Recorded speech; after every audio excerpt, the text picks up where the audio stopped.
Hello दोस्तों, मेरा नाम है मंदार। आप देख रहे हैं ऑटोमोटिव टेक। तो दोस्तों, आज हम उन कार एक्सेसरीज की बात करने वाले हैं जिसको लगाने से आप अपने आप को, अपने कार को और दूसरों को भी खतरे में डाल सकते हैं। अगर दोस्तों आपको मेरे वीडियोस पसंद आते हैं तो मेरे चैनल को सब्सक्राइब करना मत भूलिए। सब्सक्राइब के साथ साथ इस वीडियो को लाइक और शेयर भी करना मत भूलिए। और दोस्तों, ये वीडियो आप पूरी देखना। तो यहाँ पे सबसे पहला आता है एक्सेसरीज में सीट कवर्स। तो दोस्तों, आप लोग सोचोगे कि सीट कवर में क्या बुराई है, सीट कवर लगाने से हर कोई सीट कवर लगाता है। तो यहाँ पे कोई कोई लोग हैं जो कि टॉप मॉडल ले लेते हैं और उनमें सीट्स में साइड में एयर बैग्स दिए जाते हैं। तो वहाँ पे वो क्या करते हैं कि जो सीट कवर है कंपनी का वो खराब ना हो, लेदर सीट कवर, तो उसके ऊपर और एक सीट कवर चढ़ा लेते हैं। तो उससे क्या होता है, जहाँ आपकी एयर बैग दी गई होती है, तो अगर एक्सीडेंट वगैरह बाई चांस हो जाता है कार का, तो वो एयर बैग काम नहीं करेगी। मतलब वो फूलेगी, लेकिन वो अंदर के अंदर ही फूलेगी, वो बाहर नहीं आ पाएगी सीट कवर की वजह से। तो दोस्तों, यहाँ पे अगर आपके सीट में एयर बैग लगी हुई है तो आप उसके ऊपर एक्स्ट्रा प्रोटेक्शन के लिए कौन सा भी सीट कवर ऊपर से ना बिठाए। यही अच्छी बात है, क्योंकि जो सीट कवर आपको प्रोवाइड किए जाते हैं टॉप मॉडल्स में वो बहुत अच्छे लेदर क्वालिटी के होते हैं। अगर आप उसको डैमेज ना करें खुद से तो वो सीट कवर बहुत अच्छे चलते हैं लॉन्ग लाइफ। और कुछ कुछ यहाँ पे लोग होते हैं वो फ्री साइज के सीट कवर अपने कार के ऊपर चढ़ा लेते हैं। फ्री साइज का मेरा मतलब है कि जो हर किसी कार में सीट कवर चलते हैं, मतलब स्विफ्ट में चलेंगे या फिर एकॉर्ड में चलेंगे या फिर फॉर्च्यूनर में चलेंगे, ऐसे फ्री साइज के कवर आते हैं वो कार के ऊपर चढ़ा लेते हैं। तो वो जो सीट कवर होते हैं वो इतने अच्छी क्वालिटी के नहीं होते और उनकी फिटिंग भी थोड़ी लूज लूज रहती है और वो आपको कंफर्ट उतना दे नहीं पाते। तो आपको पसीना आना, ये सब बातें उसमें हो सकती है। तो आपको अगर सीट कवर लगाने हैं, आपके सीट में एयरबैग नहीं है, तो आप किसी अच्छे क्वालिटी के सीट कवर आप लगा सकते हैं। दोस्तों, यहाँ पे दूसरी एक्सेसरीज है स्टेयरिंग व्हील कवर। तो यहाँ पे क्या होता है कि स्टेयरिंग व्हील कवर आपका अगर लेदर रैप्ड है, स्टिचिंग वाला है तो फिर ठीक है। नहीं तो यहाँ पे जो लोकल का स्टेयरिंग कवर मिलते हैं वो पूरे के पूरे लूज होते हैं, यानी वो सिर्फ चढ़ा देते हैं उसके ऊपर स्टिचिंग वगैरह बिल्कुल नहीं होती। तो जैसे ही आप अगर कार को टर्न लेंगे तो स्टेयरिंग कवर भी घूमने लगता है। मतलब आप अगर राइट में टर्न ले रहे हो तो वो स्टेयरिंग कवर ही घूमेगा, आपका स्टेयरिंग थोड़ा सा ही राइट में टर्न होगा। तो इससे आपको सिटी में या फिर हाईवे पर एक्सीडेंट के चांसेस बढ़ जाते हैं। इसके लिए आप जो स्टेयरिंग कवर आपको स्टिच करके मिलेगा स्टेयरिंग के ऊपर, वही आप लगवाए, ना कि वो फ्री साइज वाला कौन सा भी उसके ऊपर बिठा दे। और दूसरे यहाँ पे तीसरी एक्सेसरीज आती है, कार के अंदर आप चीप इलेक्ट्रॉनिक्स बिठा देते हैं। मतलब कई कई लोग हैं वो कार के अंदर लाइट्स वगैरह बिठा देते हैं, कुछ कुछ लोग इन्वर्टर बिठा देते हैं ताकि आपका लैपटॉप वगैरह 3 पिन सॉकेट है वो चार्ज कर सके। लेकिन दोस्तों, ये सब चीप क्वालिटी के जो एक्सेसरीज आती है लाइट्स की अंदर, वो आप बिल्कुल भी मत बिठाइए, क्योंकि इससे क्या होता है, इससे आपका शॉर्ट सर्किट वगैरह के चांसेस जो है बढ़ जाते हैं। अगर शॉर्ट सर्किट हो जाता है बाई चांस तो आपके कार में भी प्रॉब्लम आ सकता है। तो दोस्तों, इस बात का ध्यान रखिए कि आप सस्ते इलेक्ट्रॉनिक्स गाड़ी के अंदर मत लगवाइए। जैसे कि चार्जर हो गया, आपका कुछ लाइट्स वगैरह हो गई, वो सस्ते क्वालिटी की मत लगाइए, किसी अच्छे ब्रांड की आप लगा सकते हैं। अगर आपको चार्जर वगैरह लेना है तो आप नीचे डिस्क्रिप्शन में जाके लिंक चेक कर सकते हैं, क्योंकि यहाँ पे जो आजकल के कार्स है उसमें इलेक्ट्रॉनिक्स बहुत ही कॉम्प्लिकेटेड है और बहुत ही सेंसिटिव हो गए हैं। अगर इतना सा भी कुछ होता है कार के अंदर तो वो मिसबिहेव करने लग जाती है पूरी कार की इलेक्ट्रॉनिक्स। तो आप इस बात का ध्यान रखिए। तो यहाँ पे दोस्तों उसके बाद आती है फ्लोर मैट्स। तो आपको दोस्तों फ्लोर मैट्स आप जेन्युइन ही लगवाइए। आपकी जो साइज है कार की बराबर उसी तरीके से कट किए रहते हैं। अगर आप ओरिजिनल मैट्स लेंगे तो मैं आपको सजेस्ट करूंगा कि उसी कार के, अगर आपके पास स्विफ्ट है तो स्विफ्ट के ही फ्लोर मैट्स आप वहां पे लगवाइए, ना कि किसी फ्री साइज के वगैरह उसमें ऊपर डालिए। क्योंकि इससे प्रॉब्लम ये होता है कि कभी कभी जो फ्लोर मैट्स है वो आपके एक्सीलेटर पैडल के ऊपर अटक जाते हैं। तभी आप एक्सीलेटर पैडल छोड़ दोगे लेकिन आपका एक्सीलेटर पैडल दबा का दबा ही रह जाता है, वो ऊपर पूरा नहीं आ पाता है। तो वही क्लच के भी ऊपर आपका ये होता है, इम्पैक्ट होता है। क्योंकि अगर आप 2 या 3 फ्लोर मैट्स कुछ कुछ लोग वहां पे डाल देते हैं तो उसकी वजह से आपका जो क्लच है वो पूरा दबता नहीं है। उसकी वजह से आपकी जो क्लच फेट है वो वेयर एंड टियर हो सकता है, आपका गियर शिफ्टिंग हार्ड हो सकता है। तो आप इस बात का ध्यान रखिए। और एक चीज यहाँ पे होती है, आपका जो बूट का ओपन का जो लैच होता है नीचे, और उसके साइड में ही सीट के बाजू में आपका फ्यूल लीड का ओपन करने का लैच होता है। तो उससे क्या होता है, वो अगर आप पैर वगैरह वहां पे सरका रहे हो, अगर आपका जो फ्लोर मैट है वो गलत शेप का है या फिर गलत साइज का है, तो वो अपने आप ही जो बूट को नहीं तो पेट्रोल के ढक्कन को अपने आप ही खोल देता है, और आपको भी खुद से खोलने में परेशानी होती है क्योंकि वो फ्लोर मैट के नीचे दब जाता है, तो आपको वो परेशानी आ सकती है। तो जेन्युइन मैट्स लगवाइए, जो आपकी साइज है कार की परफेक्ट, वही फ्लोर मैट्स आप लगाइए। दोस्तों इसके बाद बारी आती है फिल्म की, जो आप चारों कांच के ऊपर चढ़ाते हो, आगे और पीछे कांच के ऊपर लगाते हो। काली वाली फिल्म होती है वो, क्योंकि वो आपको धूप से बचाती है, अंदर ज्यादा हीट नहीं होने देती गाड़ी को, और आपकी एसी की कूलिंग भी अच्छी करती है। तो दोस्तों क्योंकि अगर इंडिया में अभी बैन हो चुकी है फिल्म, अगर आप 80 या फिर 90% वाली लगा रहे हो तो फिर ठीक है, नहीं तो कुछ कुछ जगह आप 80% वाली भी लगा देते हो, लेकिन पुलिस फिर भी चालान कर देती है। उससे अच्छा है कि आप विंडोज के ब्लाइंड्स खरीदिए, मैग्नेटिक जो ब्लाइंड्स आते हैं, या फिर वो चिपकने वाले आते हैं वो खरीद लीजिए ब्लैक वाले, वो भी आपका अच्छा काम करेंगे। और इससे एक भी प्रॉब्लम होती है कि आपका जो नाइट विजन है वो भी इतना अच्छा नहीं मिलता है अगर आप पूरी कार को ब्लैक कर दोगे, और ये गवर्नमेंट रूल के खिलाफ भी है, तो इस चीज से आप बच के रहिएगा। दोस्तों इसके बाद आता है पावर स्टीयरिंग नॉब। वो आप देख सकते हो स्टीयरिंग के ऊपर एक नॉब बिठा देते हैं, वहीं से वो लोग कार चलाते हैं एक हाथ से। लेकिन अगर दोस्तों आप सच में आपको बताओगे तो एक हाथ से आप जितनी कार को कंट्रोल कर सकते हो उतना आप दोनों हाथ से बेहतर चला सकते हो अपनी कार। अगर बाई चांस कोई आपके इमरजेंसी सिचुएशन आ जाती है, आपको रैपिडली यानी झट से आपको कहीं लेफ्ट या राइट टर्न लेना है, तो वो नॉब पे अगर आप एक सिंगल हैंड से वो चीज नहीं कर सकते, तो आप दोनों हाथ से उतनी गाड़ी आपकी कंट्रोल हो सकती है। तो दोस्तों इस चीज से बचिए, क्योंकि आप अगर दोनों हाथ से भी स्टीयरिंग नॉब अगर लगा हुआ है, अगर आप दोनों हाथ से भी कार चलाओगे तो आपको थोड़ा सा अनकंफर्टेबल महसूस होगा वो नॉब की वजह से। तो मुझे ऐसा लगता है कि वो नॉब आपको नहीं बिठाना चाहिए, आपको दोनों हाथों से ही प्रॉपर कार अपनी चलानी चाहिए। उससे आपकी कार वगैरह आप बेटर ही हैंडल कर पाओगे इमरजेंसी सिचुएशन में भी। दोस्तों इसके बाद आती है चीप सेंट्रल लॉकिंग।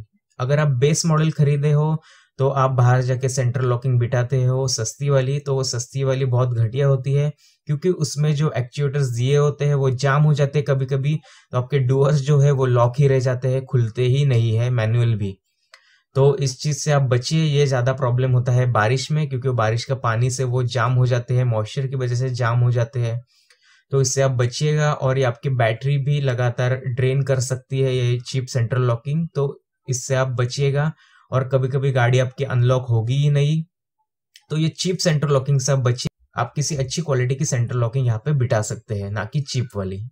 अगर दोस्तों बाई चांस कुछ आपका एक्सीडेंट वगैरह हो जाता है, अगर आपका डोर खुले ही ना वो चीप सेंट्रल लॉकिंग की वजह से जो आपने बाहर से बिठाई है, तो आपको पता है कि क्या हो सकता है। तो दोस्तों अच्छी क्वालिटी की आप सेंट्रल लॉकिंग बिठाइए अपनी कार में। यहाँ पे उसके बाद है जो आप एयर फ्रेशनर यूज करते हो कार में। कई कई लोग यहाँ पे मैंने देखा है कि जो अपने घर में बाथरूम और टॉयलेट में जो एयर फ्रेशनर यूज करते हैं वही वो कार में यूज करते हैं। तो वो जो एयर फ्रेशनर होता है दोस्तों, कार वाला और जो बाथरूम और अपने टॉयलेट में जो हम लोग घर पे यूज करते हैं, वो उसका अलग यूज है, आप एक बार समझ लीजिए। मैंने यहाँ पे 3 या 4 कार ऐसी देखी है, टी परमिट की कार देखी है मैंने। उन्होंने वो जो गोदरेज का एयर पॉकेट वगैरह आता है वो उन्होंने, यानी वो घर पे यूज करते हैं हम लोग बाथरूम में नहीं तो टॉयलेट में, वो उन्होंने एसी वेंट के इधर लटका के रखा है। उसके बाद 1-2 महीने वो लोग यूज करते हैं, वो उसको निकालते नहीं है, एसी वेंट के यहाँ वो लगा देते हैं, और वो टच होते रहता है डैशबोर्ड को। तो उसका जो कलर है डैशबोर्ड का, या फिर कलर होगा, या फिर जो प्लास्टिक पार्ट है आपका डैशबोर्ड का, वहां पे टच हुआ रहता है वो एयर पॉकेट, तो वहां पे वो कुछ केमिकल रिएक्शन हो जाता है और वहां का कलर उड़ जाता है और जलने जैसा एक स्पॉट बन जाता है। तो जलने जैसा जो स्पॉट बनता है वो आप मतलब पोंछ के या फिर कहीं से भी घिसके वगैरह नहीं निकलता है, वो आपको उसका पूरा पैनल जो है एसी का वो चेंज करना पड़ता है। उसके लिए अगर आपको पसंद नहीं आता है वो स्पॉट, तो आपको वही 2-3 हजार रुपए का खर्चा लग जाता है। तो वो जो चीज जिसके लिए आपको बनाई गई है कार के लिए, अगर बाथरूम और टॉयलेट का एयर फ्रेशनर है तो वो वही यूज कीजिए। अगर आपका कार का एयर फ्रेशनर है तो आपको कार के लिए बनाया गया है, तो आपको कार में ही यूज कीजिए। इस बात का बस ध्यान रखिए कि जो एयर फ्रेशनर है वो आपके कहीं भी ओपनली टच ना करे किसी भी अंदर के डैशबोर्ड के पार्ट्स को, क्योंकि वो हार्मफुल रहता है, आपका कलर वगैरह उससे डैशबोर्ड का उड़ सकता है। तो वो चीज आप ध्यान रखिए। तो दोस्तों यहाँ पे अभी बारी आती है बाहर की एक्सेसरीज की। अभी हम लोग ने अंदर की जो एक्सेसरीज थी वो कवर की, अभी बारी आती है बाहर की एक्सेसरीज की। तो यहाँ पे बाहर की एक्सेसरीज में सबसे पहले आता है बुल गार्ड। आप जानते हो कि बुल गार्ड जो है बैन कर दिया है इंडियन गवर्नमेंट ने, क्योंकि उसके सबसे रीजन ये है कि उसमें जो आपका अगर एक्सीडेंट हो जाता है तो उसमें एयरबैग नहीं खुलते हैं। दूसरा रीजन ये है कि अगर आप किसी ह्यूमन को या फिर किसी जानवर को उससे या फिर अपने कार से डैमेज कर देते हो, एक्सीडेंट हो जाता है, तो वो आपके जो ह्यूमन है या फिर एनिमल को है वो ज़्यादा डैमेज कर सकता है कंपेयर टू विदाउट बुलगार्ड वाली कार। क्योंकि वहाँ पे बम्पर होता है, वो बम्पर इम्पैक्ट सहने के लिए बनाया जाता है, प्लास्टिक का होता है बम्पर बेसिकली। और अगर आप उसके ऊपर लोहे का बुलगार्ड लगा देते हो तो उनको डैमेज होने के चांसेस ज़्यादा बढ़ जाते हैं, इसके लिए सरकार ने वो बैन कर दिया है। और उसके बाद और एक रीज़न आता है, जो पट्टी से वो नीचे बुलगार्ड आपका लगाया जाता है। अगर कई कई बार थोड़ी सी भी गाड़ी ठुक जाती है तो आपके सीधे वो रेडिएटर में वो पट्टी जा सकती है जहाँ पे वो माउंट किया हुआ है। तो आपको अगर 200 रुपए का खर्चा आता है तो वहाँ आपको 10,000 रुपया भरना पड़ सकता है, क्योंकि आपका रेडिएटर उसने डैमेज कर दिया। तो दोस्तों यहाँ पे अभी आप बोलोगे कि जो बुलगार्ड होते हैं वो सफारी जो व्हीकल चलती है या मेरी जंगल में जो व्हीकल चलती है वो यूज़ करते हैं।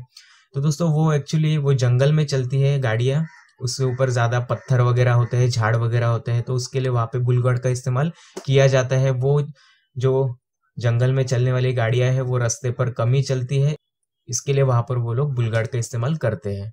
उसके बाद बारी आती है बल्ब्स की।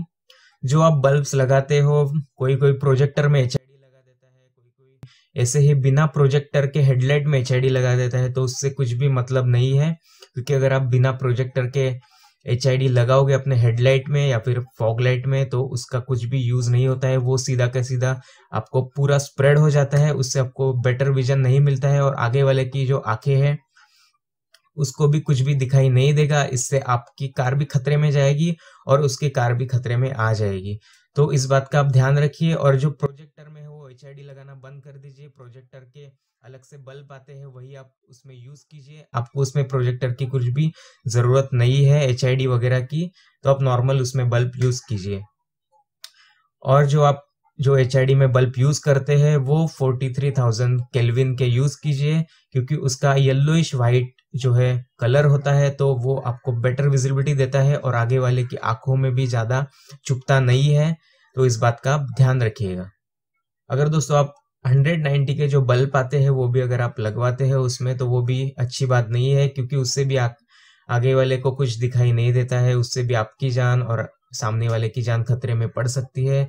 तो उस वजह से आप जो है फिलिप्स से एक्सट्रीम विजन आते हैं, ओसाराम के आते हैं, कुछ हाई परफॉर्मेंस बल्ब आते हैं 60, 55, 60 में, वो आप लगा सकते हैं। उससे आपकी जो विजिबिलिटी है वो लगभग 30 से 50% तक आप वही स्टॉक हेडलाइट में लगाकर आप उससे बढ़ा सकते हैं।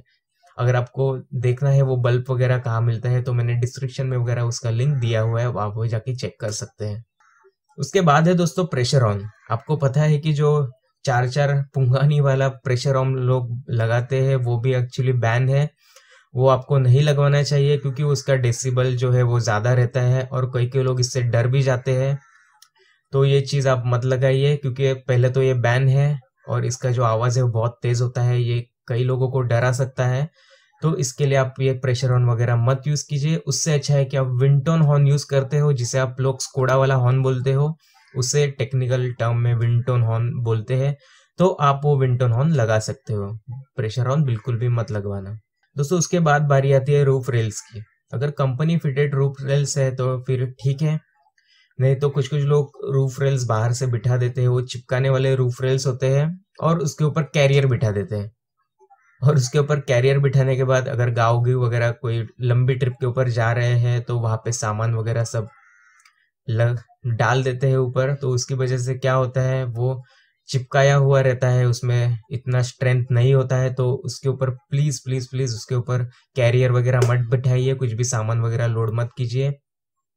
ये आपकी तो जान खतरे में नहीं डालेगा, आपके कुछ सामान वगैरह उड़ जाएगा, लेकिन जो पीछे आपकी कार चल रही है उसकी जान खतरे में पड़ जाएगी। इसके लिए रूफ रेल्स वगैरह अगर आप बाहर से लगा रहे हो तो उसके ऊपर कैरियर वगैरह मत बिठाना। बाद दोस्तों बारी आती है फैंसी नंबर प्लेट की। आपको मालूम है कि फैंसी नंबर प्लेट बैन है तो आप फैंसी नंबर प्लेट बिल्कुल मत लगवाना, नॉर्मल जो गवर्नमेंट के रूल के हिसाब से नंबर प्लेट चलती है वही आप नंबर प्लेट लगवाइए, आपका इससे चालान भी नहीं कटेगा। उसके बाद है सायरन। जो पुलिस का हूटर है वो लोग बोनेट के अंदर इंजन के बाजू में बिठा देते हैं, मुझे समझ में नहीं आता कि इसका क्या रीजन है, वो खुद को वीआईपी समझते हैं या फिर क्या है। आजकल सबको पता है कि वो 100 200 रुपए में वो सायरन मिल जाता है आपको लगा के, तो आपको कोई सीरियसली लेगा भी नहीं, और ये बैन भी है, इससे आपका चालान कट सकता है। तो वो प्लीज वो सायरन वगैरह वो चीज मत लगाइए, वो एकदम फालतू लगती है। दोस्तों इसके बाद बारी आती है फुट स्टेप की। मतलब आप जो फुट स्टेप लगाते हैं एसयूवी में वगैरह इतनी महंगी कार लेके, तो वो कभी कभी लोग पैसे बचाने के लिए लोकल फुट स्टेप लगा देते हैं। तो वो फुट स्टेप एक्चुअली लोकल होती है, तो वो ठीक से वो लोग बैठती भी नहीं है नीचे, कहीं भी वो लोग ड्रिल मार देते हैं, कहीं भी बोल्ट घुसा के उसको टाइट कर देते हैं। उसके बाद में आप अगर गाड़ी चलाओगे तो उसका आवाज करने लगता है, तो आप बोलोगे मैंने 40 लाख की एसयूवी ली है और ये का आवाज कहाँ से आ रहा है। आप जाओगे सर्विस सेंटर तो वो चेक करके बताएंगे कि आपके फुट स्टेप का आवाज है। तो फुट स्टेप जो है अच्छी कंपनी की लीजिए, अगर आप शोरूम से लेते हो तो वो भी अच्छी कंपनी की लगवा के देते हैं, तो आप इस चीज का ध्यान रखिए। और फुट स्टेप जो है ज्यादा बड़ी भी नहीं होनी चाहिए, बराबर साइज में आप लगवा दीजिए। कोई कोई लोग बहुत बड़ी फुट स्टेप लगा देते हैं, उससे आपको दूसरे को भी फुट स्टेप जो है आपकी डैमेज कर सकती है, तो ये चीज का आप ध्यान रखिए। दोस्तों उसके बाद आती है anti rust coating. Anti rust coating जो है वो नई गाड़ी में बिल्कुल भी जरूरत नहीं होती है, वो ऑलरेडी जिंक कोटिंग नीचे से की हुई रहती है। जिंक भी बेसिकली एंटी रस्ट का ही काम करता है। तो बेसिकली आपको अगर नई गाड़ी आपने ली है तो आपको 2-3 साल तक कुछ भी करने की जरूरत नहीं है उसमें एंटी रस्ट वगैरह। तो वहां पे आप शोरूम में मना कर दीजिए, एंटी रस्ट नहीं करना है, मैं बाद में कर लूंगा 2-3 साल के बाद, तो आप बेसिकली आपके पैसे बच सकते हैं थोड़े बहुत। दोस्तों उसके बाद मैं एक एक्स्ट्रा एक्सेसरीज यहाँ पे डाल रहा हूँ, जो कि अंदर से लोग लैमिनेशन करवा लेते हैं, फ्लोर लैमिनेशन बोलते हैं उसको। वो बहुत ही तेजी से होता है, कई कई लोग गाड़ी लेके नई गाड़ी लेके आते हैं, दूसरे दिन ही सीधा फ्लोर लैमिनेशन के लिए लग जाती है गाड़ी, सीट वगैरह सब खुल जाती है, डैशबोर्ड वगैरह खुल जाता है नई गाड़ी में। उसके बाद लैमिनेशन होने के बाद वो लोग सर्विस सेंटर पहुंच जाते हैं कि मेरे गाड़ी में ये आवाज आ रहा है, मेरे गाड़ी में ये चल नहीं रहा है। तो बेसिकली आप फ्लोर लैमिनेशन एक्चुअली इतना जरूरत नहीं होता है, क्योंकि जो कंपनी का जो फ्लोर लैमिनेशन है, मतलब जो फ्लोर के ऊपर कारपेट दिया हुआ रहता है, वही बहुत ही अच्छे क्वालिटी का होता है।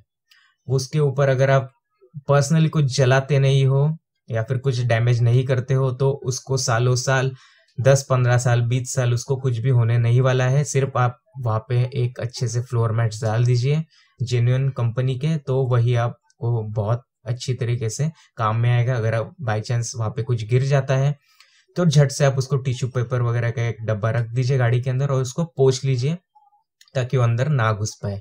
तो दोस्तों यही था इस वीडियो में। अगर आपको ये वीडियो अच्छा लगता है तो इसे लाइक करना मत भूलिए, मेरे चैनल को जरूर सब्सक्राइब करना मत भूलिए, और अगर आपके कुछ कमेंट्स हैं तो कमेंट्स में लिखिए, मैं आपको जरूर आंसर करूंगा उसके लिए। मिलते हैं अगले वीडियो में।